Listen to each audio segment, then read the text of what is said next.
কিয় হিমন্ত বিশ্ব শৰ্মা ডাঙৰীয়াই ক'ব নোৱাৰে যে আমাৰ ভুল হৈছে বুলি? কিয় তেওঁৰ পত্নীক এটা ফোন কৰি সান্তনা দিব নোৱাৰে? কিয় এজন মন্ত্ৰী আহি লগ কৰিব নোৱাৰে? মিদুল ইছলাম অসমীয়া নহয় নেকি?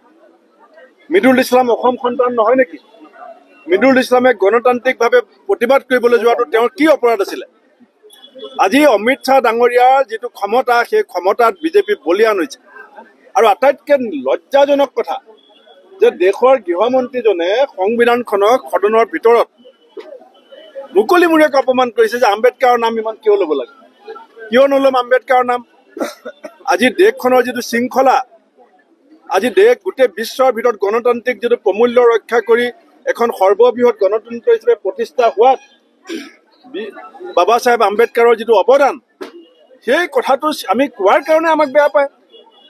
গতিকে যিজন মানুহে সংবিধানক অপমান কৰে, যিজন মানুহে সংবিধান ৰচনা কৰা ব্যক্তিজনক অপমান কৰে, আমি কংগ্ৰেছ হ'লে তেওঁক কেতিয়াও সন্মান নকৰোঁ। আৰু সেইকাৰণে আজি আমি অমিত শ্বাহ ডাঙৰীয়াৰ পুত্ৰলিকা দাহ কৰিছোঁ। পৰৱৰ্তী সময়ত যদি বিজেপিয়ে সংবিধানক অপমান কৰাৰ পুনৰ কুণ্ঠাবোধ কৰে, তেতিয়াহ'লে ইয়াতকৈ ডাঙৰ শক্তিশালী গণতান্ত্ৰিক আন্দোলন আমি কৰিম।